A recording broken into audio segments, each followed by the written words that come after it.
जब भी हम आश्रम में तैयारी करते थे तो सर कई बार टॉपर्स को बुलाते थे, वो हमें गाइड करने आते थे। तो देखकर लगता था कि शायद कितना पढ़ते होंगे, वो कितनी मेहनत की होगी, पता नहीं कब हम उस दिन वहां पर पहुंचेंगे। पर आज लगता है उनको देख के कि शायद उन्होंने भी हमारी जितनी मेहनत की है, क्योंकि किसी भी टॉपर को पता नहीं होता कि वो टॉप करेगा।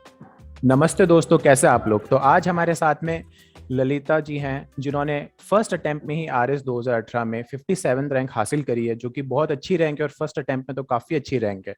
तो आज हम उन्हीं से जानेंगे कि क्या रही उनकी जर्नी, कैसे उन्होंने प्रिपेयर किया एग्जाम के लिए, क्या उनकी स्ट्रैटेजी थी, क्या उनके लाइफ एक्सपीरियंसेस थे जिन्होंने उन्हें मोटिवेट किया और इंस्पायर किया पढ़ने के लिए तथा इस मुकाम तक पहुंचने के लिए। तो इंटरव्यू शुरू करते हैं। तो सबसे पहले तो ललिता मैम, आपको बहुत बहुत बधाई कि आपने इतनी अच्छी रैंक हासिल करी फर्स्ट अटेम्प्ट में। और अ, उसी के धन्यवाद। उसी के साथ में मतलब जो आपका परफॉर्मेंस रहा वो काफ़ी अच्छा रहा। तो आप थोड़ा अपना बैकग्राउंड बताइए कि आप कहाँ से आते हैं और कैसे आपने तैयारी शुरू करी। जी बिल्कुल, सबसे पहले धन्यवाद। मैं एक साधारण परिवार से आती हूँ, हनुमानगढ़ जिले से बिलोंग करती हूँ। मैंने जो मैंने 2014 में बीएससी किया। नॉन मेडिकल था मेरे पास। मैथमेटिक्स से मैंने 2016 में पीजी भी किया। तो मेरा जो बैकग्राउंड है वो आर्ट्स नहीं है, ह्यूमैनिटीज नहीं था। मेरा ड्रीम स्टार्टिंग से ह्यूमैनिटीज ही नहीं है, मतलब विपात्य प्रशासनिक सेवा भी नहीं था। यहाँ आने का जो मुझे मोटिवेशन मिला, वो मुझे मिला डॉक्टर वीरेंद्र कुमार सोनी, आदरणीय, जो वर्तमान में जिला कलेक्टर नागौर है। जब उनका सिलेक्शन हुआ तब मैंने देखा कि लाइक मेरे फैमिली में भी बहुत सब लोग बहुत खुश थे। एंड एक्चुअली मैं बताना चाहूंगी कि हम लोग 4-5 साल रावत से रहे थे। सर के घर पर ही हम लोग रेंट पर रहते थे, सोनी भैया के। तो उनके घर पर जब हम वहाँ रहते थे तो भैया तब बाहर, सॉरी सर थे, वो बाहर जॉब करते थे। उनका फर्स्ट लेक्चरर थे दैट टाइम। तो वो जब भी घर पर आते तो दीदी को पढ़ते हुए देखते, उनको मोटिवेट करते, मम्मी को बोलते कि आप बेटियों को पढ़ाओ। तो वो मुझे बहुत ही अच्छा लगता था, मतलब कहीं ना कहीं उन्होंने मेरे मन में कहीं ना कहीं छाप छोड़ दी थी। उसके बाद जब उनका सिलेक्शन देखा तब मुझे भी लगा कि नहीं, यही एक जो रास्ता है वो मुझे करना चाहिए। तब मैंने अपना जो बीटेक करके आगे बढ़ना चाहती थी करियर में, उसको मैंने स्विच किया और मैंने भी भारतीय प्रशासनिक सेवा में आने का सोचा। लेकिन हुआ क्या कि भारतीय प्रशासनिक सेवा में जब मैंने सोचा तो मुझे सिर्फ इतना ही पता था कि भारतीय प्रशासनिक सेवा होती है। राज्य प्रशासनिक सेवा या राजस्थान प्रशासनिक सेवा का मुझे कोई भी आइडिया नहीं था। 2016-17 में मेरे एक फ्रेंड ने मुझे बताया कि आप राज्य प्रशासनिक सेवा है, आप उसका भी एग्जाम दे सकते हैं। तो 2018 में मैंने प्रिपरेशन स्टार्ट की और आज मैं यहाँ पर हूँ। बिल्कुल मैम। एक अच्छी जर्नी रही आपकी, इंस्पायरिंग जर्नी रही। और कहाँ से आप इंस्पायर हुए। तो एक जो क्वेश्चन यूजुअली उठता है कि जैसे आपने फर्स्ट अटेम्प्ट में ही काफ़ी अच्छी रैंक हासिल करी, तो एक क्या स्ट्रेटेजी रहती है कि जो एक टॉपर को या एक अच्छे रैंकर को एक बाकियों से अलग बनाती है, ये ऐसा आपको क्या लगता है, ऐसे क्या फैक्टर्स रहते हैं। हाँ बिल्कुल। एक सबसे जो मेन चीज है मैं बोलूंगी, वो डेडिकेशन है। आपको करने का जुनून होना चाहिए। आप अपना पूरा का पूरा टाइम या अपना 100% दे, ईमानदार रहे। तो अगर आप इतनी ईमानदारी के साथ, जैसे मेरी लंबी तैयारी नहीं रही है, मैंने 2018 जनवरी में ही तैयारी स्टार्ट की और 2018 अगस्त में मेरा प्रीलिम्स था। उसके बाद ही मतलब इतना ही ज्यादा, मतलब जैसे मैं देखती हूँ कि बच्चों फर्स्ट सेकंड थर्ड अटेम्प्ट भी होता है, तो इतना लंबा जर्नी नहीं रही मेरी। तो मुझे तो यही लगता है कि मतलब अगर आप डेडिकेशन से या बहुत कड़ी मेहनत से अपना 100% देते हुए तैयारी करेंगे, अपने प्रति ईमानदार रहेंगे, अपनी पढ़ाई के प्रति ईमानदार रहेंगे, तो आप श्योरली अचीव कर लेंगे जो आपने सोचा है। बिल्कुल मैम। तो प्री मेंस और इंटरव्यू की आपकी क्या स्ट्रेटेजी रही थी, कि आपके मेंस की बेसिकली क्या स्ट्रेटेजी थी, कि आप किस तरह से क्वेश्चंस का आंसर लिखेंगे, या कुछ आप शेयर करें उस बारे में। जी बिल्कुल। मैंने जो तैयारी है भाटिया आश्रम सूरतगढ़ से की। तो अगर कोई भी स्टूडेंट जो भाटिया आश्रम से तैयारी कर रहा है तो उसको खुद को स्ट्रेटेजी बनाने की कोई जरूरत नहीं है, क्योंकि जो सारी स्ट्रेटेजी है वो प्रवीण भाटिया सर के निर्देशन में बनी बनाई आपको मिलती है। आपका सिर्फ काम यही है, आपको पढ़ना है, आपको अध्ययन करना है, आपको पेपर देने हैं, आपको डेली क्लास जाना है, सर की बात करते नोट्स बनाने हैं, टेस्ट देना है और दबाव में नहीं आना है। आपको रिलैक्स मोड में सिर्फ पढ़ना है। इतना ही यहाँ का काम है। तो मैंने भी वही किया। पर इसी इसी के साथ मेरा फेल निकल गया। फेल निकलते ही मेंस था। मेंस में थोड़ा प्रेशर जरूर फील हुआ। लेकिन कहना चाहूंगी कि सर की ही निर्देशन में जब तैयारी की, हाँ, वैसे ही मॉक दिए, बहुत ज्यादा पेपर लिखे, इतने मतलब काफी मॉक टेस्ट लिखे हमने। मतलब मेंस के जिस दिन मेंस एग्जाम था उससे भी 2 दिन पहले हम सेम डे 2 पेपर लिख कर ही गए थे। तो वो बहुत हेल्पफुल रहा। और सिलेबस को अपने पास रखा, जैसे सर बताते गए उसको फॉलो करते रहे तो इजीली हो गया। तो मैं अपना पूरा क्रेडिट भाटी आश्रम और भाटी आश्रम की टीम और उनको उनकी स्ट्रेटेजी को देना चाहूंगी, जो आज फर्स्ट टाइम पे मैं यहाँ पर हूँ। बिल्कुल मैम। मैंने भी काफ़ी लोगों से जिनके इंटरव्यू लिए सबसे भाटिया आश्रम की काफ़ी तारीफ सुनी है। और लगता भी है ऐसा कि वाकई में किस तरह से शेड्यूल स्ट्रेटेजी बनाई जाती है और फिर एग्जीक्यूट करी जाती है, जिससे कि काफ़ी लोगों की काफ़ी बिल्कुल। अच्छी रैंक आती है। तो जैसे आपका रिजल्ट आया, तो रिजल्ट के बाद आप अपनी लाइफ में कुछ चेंज देखते हैं या अपने आसपास कुछ चेंज देखते हैं या फैमिली में कुछ? हाँ बिल्कुल। मैं अपने अपने आसपास का बताना चाहूंगी कि जब मैं जिस परिवेश से आती हूँ वहाँ लड़कियों के साथ साथ लड़कों की पढ़ाई के लिए भी कोई प्रोत्साहन नहीं है। अगर लड़के हैं तो 10वीं 12वीं करके बिजनेस में सेट हो जाओ, लड़कियां हैं तो 10वीं 12वीं करके अपना घर बार संभालो या चूल्हा चौका संभालो। तो वहां पर जॉब को लेकर या फिर एक प्रशासनिक सेवा में जाकर कोई भी प्रोत्साहन नहीं है। तो आज जब मैं इस सिलेक्शन मैंने इस अचीवमेंट किया इतना बड़ा, तो आज मेरे पास इतनी सोसाइटी के कॉल्स आ रहे हैं। मेरी सोसाइटी मतलब अदर्स के तो आ ही रहे हैं बच्चों के, सोसाइटी में भी इतने कॉल्स आ रहे हैं कि हम भी अपने बच्चों को पढ़ाना चाहते हैं, हम भी अपने बेटों को पढ़ाना चाहते हैं, हम उनको बाहर भेजने के लिए भी तैयार है। आप बताइए कैसे तैयारी करें। मतलब 12th ही बच्चों ने पास नहीं की, लेकिन वो इतने अवेयर हैं कि हम 12th के साथ ग्रेजुएशन के साथ ही उसकी यूपीएससी या आरपीएससी की तैयारी करना चाहते हैं। आप अपनी स्ट्रेटेजी बताइए, आप हमें इंस्टीट्यूट बताइए, आप मॉक पेपर्स बताइए। तो मुझे देखकर बहुत ही अच्छा लग रहा है कि मेरे इतने अचीवमेंट से लोगों को इतने प्रोत्साहित हो रहे हैं, इतने बच्चे या बच्चियां हैं वो मोटिवेट हो रहे हैं। तो वो सबसे बड़ा चेंज जो मैं देखती हूँ वो यही देखती हूँ। बिल्कुल मैम, इस चेंज की तो वैल्यू भी ज़्यादा है। और हम देखते हैं कि किस तरह से अलग अलग जगह से बिल्कुल। जब सेलेक्ट होते हैं जन काफ़ी लोग, तो वो और भी लोगों को मोटिवेट करते हैं। और एक एजुकेशन का लेवल धीमे धीमे राइज होता है सोसाइटी में भी, जिस सोसाइटी से आप है उधर भी। तो जैसे जब आपकी रैंक आई थी और जब आपका रिजल्ट आया था, तो उसके बाद आपका क्या रिएक्शन रहा था और आपको कैसे पता चला था रिजल्ट के बारे में? हाँ बिल्कुल। मैंने एक्चुअली मैं बहुत डरी हुई थी मेरा फर्स्ट एवर रिजल्ट था। कोई मैंने फर्स्ट एवर एग्जाम दिया था कोई भी तो।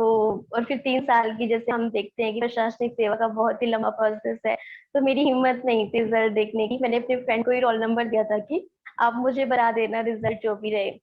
तो रिजल्ट देखते ही मैं बहुत खुश थी। वैसे तो मैं थोड़ा ज्यादा ही उम्मीद कर रही थी, लेकिन फिर भी मैं सेटिस्फाई थी कि टॉप 100 में इतनी साल की मेहनत के बाद जब आपको रिजल्ट मिलता है तो एक बार के लिए आप तो हो ही जाते हो कि जो भी मिला अच्छा मिला। तो ठीक है, मैं बहुत खुश थी। मैंने पेरेंट्स को कॉल किया, वो भी बहुत खुश थे। एंड उस टाइम सभी के कॉल्स आने लग गए। तो मैं खुद को लेकर जो मुझे सबसे बड़ा बदलाव मैं देखती हूँ वो है कि फर्स्ट टाइम में जब आप इतना अचीव करते हैं तो आप में कहीं ना कहीं मोटिवेशन आता है, सेल्फ कॉन्फिडेंस बढ़ता है।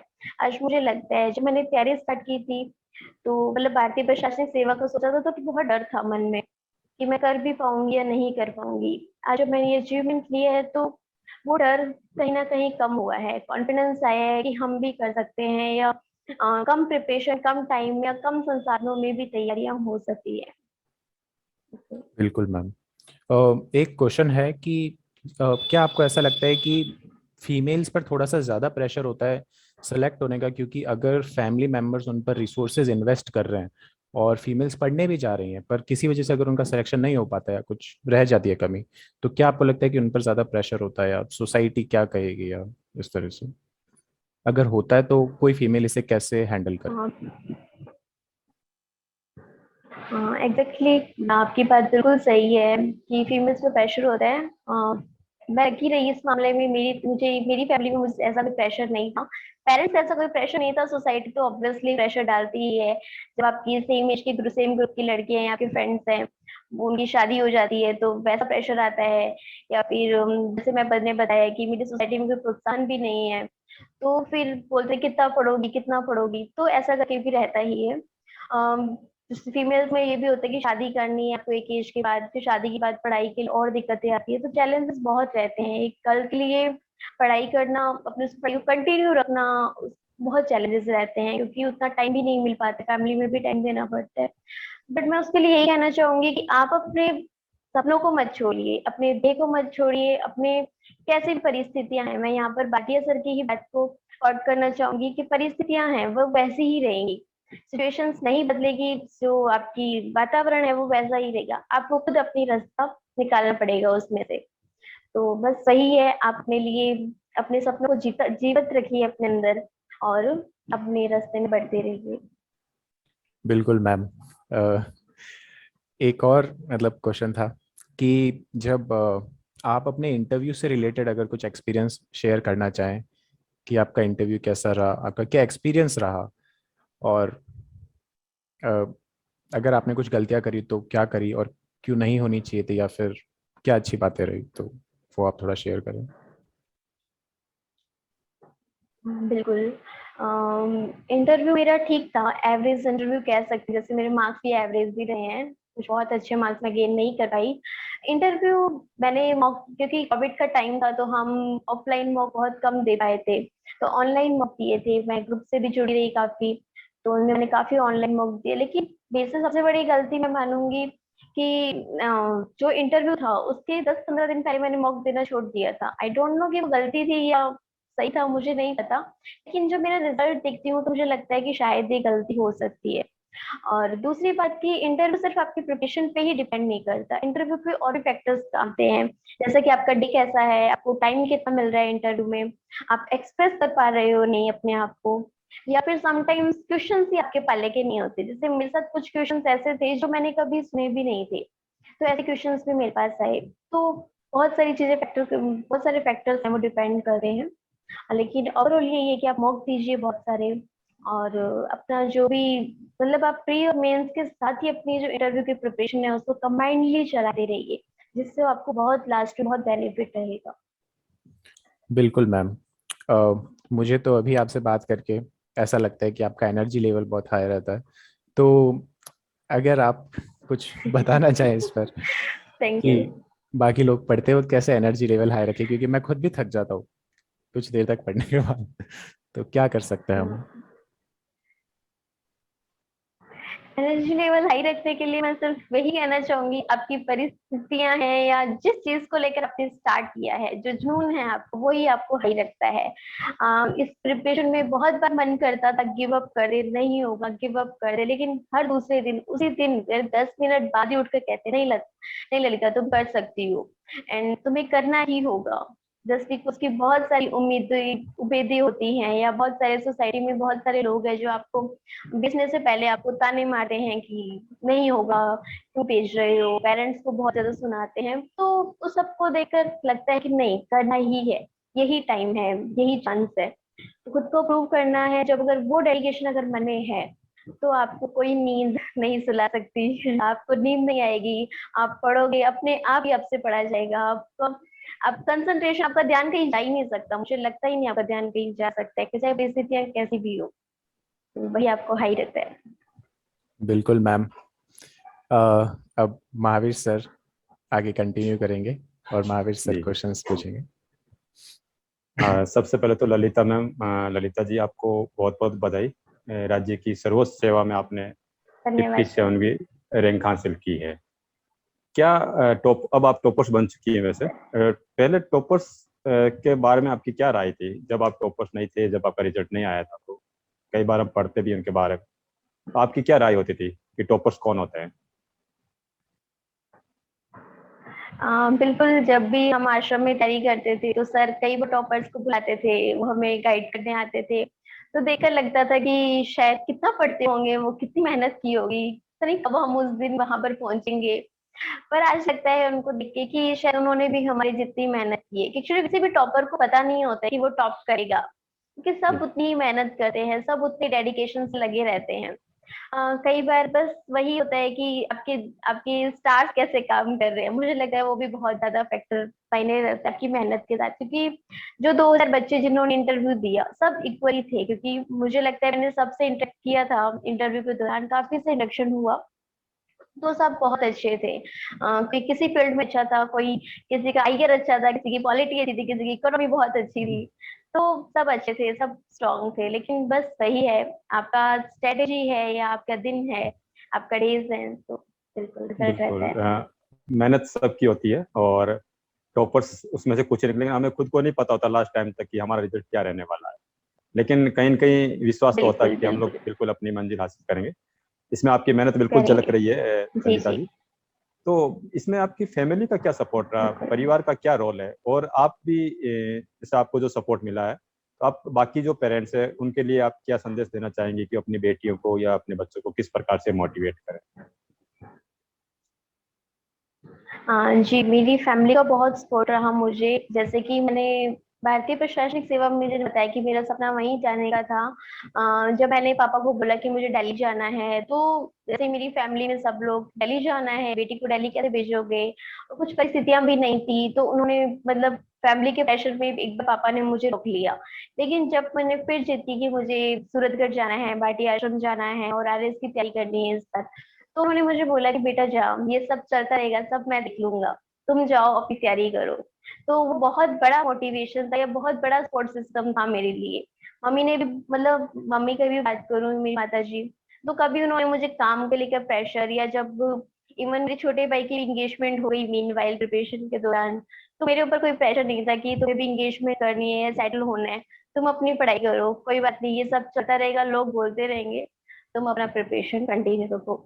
तो मैं सभी बिल्कुल। पेरेंट्स से कहना चाहूंगी कि अगर आपके बच्चे में थोड़ा है, अगर वो करना चाहते हैं, उनके अंदर करने का डेडिकेशन है या आपको लगता है, तो आप उनको रोको ही मत, उनके पंख काटिए मत। बेटियों को उन्हें दीजिए, उनको उनमें भी वो उड़ने की क्षमता है उनमें। उनके पंख आप स्टार्टिंग में ही काट देते हैं कि आप बाहर नहीं जा सकते, या आपको जो पढ़ना है आप घर पे ही बैठ के पढ़ेंगे, या काम करके आप उसके बाद 2 घंटे या पढ़ने के लिए दे रहे हैं, तो बहुत मुश्किल रहता है। तो उनका जो उत्साह है वो वहीं पे ही कम हो जाता है। तो आप उनको पढ़ने दीजिए, मेहनत करने दीजिए, अगर वो करना चाहते हैं तो। बिल्कुल ललिता जी, जो आपने बातें कही है वो पेरेंट्स को भी मोटिवेट करेगी और हमारी जो बेटियां हैं उनको भी बिल्कुल कहीं न कहीं नई सीख मिलेगी। एक सोशल मीडिया को लेकर के काफ़ी कुछ हमारे मन में रहता है कि तैयारी के दौरान हमें इनसे दूरी बना के रखनी चाहिए या इंटरनेट का किस प्रकार से उपयोग करना चाहिए। तो आपने ये सब कैसे मैनेज किया? बिल्कुल सर, ये सबसे बड़ा आजकल डिस्ट्रैक्शन है। मैं देखती हूँ कि मतलब मेरा भी 3 साल तक फेसबुक आईडी डीएक्टिवेटी था, और इंस्टाग्राम या अदर व्हाट्सएप भी मैंने बहुत टाइम तक डिलीट रखा। इवन इंटरव्यू के बाद भी मैंने व्हाट्सएप एक बार के लिए डिलीट कर दिया कि मैं कुछ और प्रिपेयर कर रही थी। तो ये बहुत डिस्ट्रैक्ट करते हैं चीजें। आपको इन डिस्ट्रैक्शन से दूर रहना चाहिए। आप फोन नहीं बंद कर सकते, आप इंटरनेट नहीं बंद कर सकते, जस्ट बिकॉज कि आपको यूट्यूब पे बहुत सारा कंटेंट मिलता है, आपको गूगल के थ्रू आपको बहुत सारी जानकारी जुटानी होती है। इवन आजकल तो न्यूज़पेपर भी कई बार हम फोन में ही पढ़ते हैं, ये न्यूज भी हम फोन में ही देखते हैं। तो हम उसको फोन को बंद नहीं कर सकते, फोन से दूर नहीं रह सकते। तो इसलिए हमें जो भी सोशल मीडिया जैसे हम डिस्ट्रैक्ट हो रहे हैं, उनको दूर रखना चाहिए। और अगर आप यूज भी कर रहे हैं तो अपना स्क्रीन टाइम लिमिट कर दीजिए कि अब मुझे 1 ही घंटा फोन चलाना है, जब वो मैं किसी भी वे में चलाऊं। क्योंकि वो अगर आप स्क्रीन टाइम करेंगे निश्चित, तो वो आपकी आंखों के लिए भी बहुत फायदेमंद रहेगा। कि आप 8-9 घंटे ऑलरेडी पढ़ रहे हैं, बुक्स दे रहे हैं, फिर आप फोन में दे रहे हैं, तो कहीं ना कहीं वो आपकी आंखों को, आपकी सेहत के लिए भी हानिकारक है। तो इसलिए आप वही है बिल कि आप थोड़ा दूर रहिए, स्क्रीन टाइम निश्चित बिल्कुल, कीजिए। बिल्कुल, कहीं न कहीं इनको मैनेज करना बहुत ज़रूरी है। जाते-जाते आखिरी प्रश्न रहेगा बिल्कुल कि सर। आरएस 2021 की वैकेंसी भी आ चुकी है, नोटिफ़िकेशन आ चुका है और नए अभ्यर्थी जो तैयारी करना चाहते हैं, तो उनके लिए आपके क्या टिप्स रहेंगे कि वो भी आपकी तरह फर्स्ट टाइम में ही क्रैक कर जाएँ और अच्छी रैंक हासिल करें, ताकि उनको अगली बार और तैयारी नहीं करनी पड़े? तो आप ऐसे कुछ टिप्स जो आपने अपनाए हैं या आप चाहती हैं कि ये इम्प्लीमेंट किए जाएँ?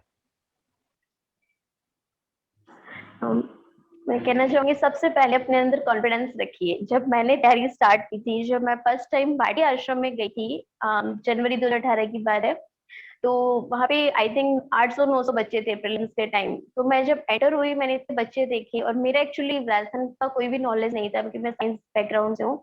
मैं बहुत डर गई थी, मैंने कहा यहाँ मेरा क्या होगा। मैं तो यहाँ सरवाइव नहीं कर सकती। यहाँ पे 900 बच्चे हैं यहाँ पे, क्योंकि कई सेकंड अटेम्प्ट दे रहे थे, कोई थर्ड अटेम्प्ट दे रहे थे। तो मुझे लगा, मैं घर जाके बहुत रोई। मैंने सोचा कि नहीं, मुझसे नहीं होगा। मैंने घर पे फोन किया, मैं कहा मैं नहीं कर सकती ये। लेकिन फिर मुझे पेरेंट्स ने बोला कि, या मेरे फ्रेंड ने बोला कि आप थोड़े दिन तो रुको, जितने दिन के लिए गई हो, एक कम से कम 15-20 दिन तो ज्वाइन करके देखो। एंड 15-20 डेज जो शेड्यूल था, मैंने उसको फॉलो किया। वहाँ पे शेड्यूल रहता, तो मैंने उसको फॉलो किया। और फर्स्ट या सेकंड पेपर था, उसमें मेरी फर्स्ट रैंक आई। मतलब 900 बच्चों में से मेरी फर्स्ट रैंक देखते ही मुझे लगा कि नहीं, मैं सरवाइव कर सकती हूँ। और वही मेरा मोटिवेशन का पॉइंट था। उसके बाद मैं रुकी नहीं, मैंने कभी नहीं सोचा कि मुझसे नहीं होगा। तो सबसे अच्छी बात है कि जो उस दिन अगर मैं चली जाती वहां से, कि ये सोचकर कि 900 बच्चों में मेरे से गिरा क्या होगा, तो आज मैं ये अचीवमेंट नहीं प्राप्त करती। तो आप डरिए मत, आप कर सकते हैं। आपको कंपटीटर मिलेंगे, सेकंड अटेम्प्ट दे रहे हैं, कई कई थर्ड अटेम्प्ट दे रहे होंगे, कोई बहुत ज्यादा नॉलेज वाले भी होंगे, लेकिन उन सब से डरना नहीं है। उन सबको फेस करना है, अपनी मेहनत और ज्यादा बढ़ानी है। आप वो 7 घंटे पढ़े तो आपको 8 घंटे पढ़ना पड़ेगा। अगर वो इंटरव्यू में कुछ और अच्छा करे तो आपको कुछ और अच्छा करना पड़ेगा। मतलब आपको राइटिंग स्किल्स में और ज्यादा काम करना पड़ेगा, ताकि आप उनसे ज्यादा हार्ड वर्क कीजिए। और अपना स्क्रीन टाइम जैसे बताया सर ने भी, निश्चित रखिए। और इसके साथ मेहनत कीजिए, खूब मेहनत कीजिए, खुद पे विश्वास रखिए, ईश्वर पे विश्वास रखिए, आप सक्सेस को जरूर प्राप्त करेंगे। बिल्कुल ललिता जी, अपने आप को मोटिवेट रखना बहुत जरूरी है। और एक कंपटीशन भी होना बिल्कुल चाहिए सर। इसमें, कि जैसा आपने खुद ने ग्रुप में जी जब जी टेस्ट दिया बिल्कुल। तो आपके अंदर जो कॉन्फिडेंस आया है, वो कॉन्फिडेंस जरूरी है हर किसी के लिए। बहुत बहुत धन्यवाद। और बिल्कुल आपकी सर। जो आगे की जर्नी हो वो बिल्कुल इससे भी और अच्छी हो, जो आप चाहते हैं वो आपको हासिल हो। और आप थैंक यू जल्द सर। से आप एसडीएम का पद संभालें और महिलाओं के लिए, विशेषकर हमारे सभी वर्गों के लिए आप कार्य करें। बहुत बहुत बधाई ललिता जी आपको। Thank you sir. बिल्कुल ma'am. Thank you so much sir. बिल्कुल।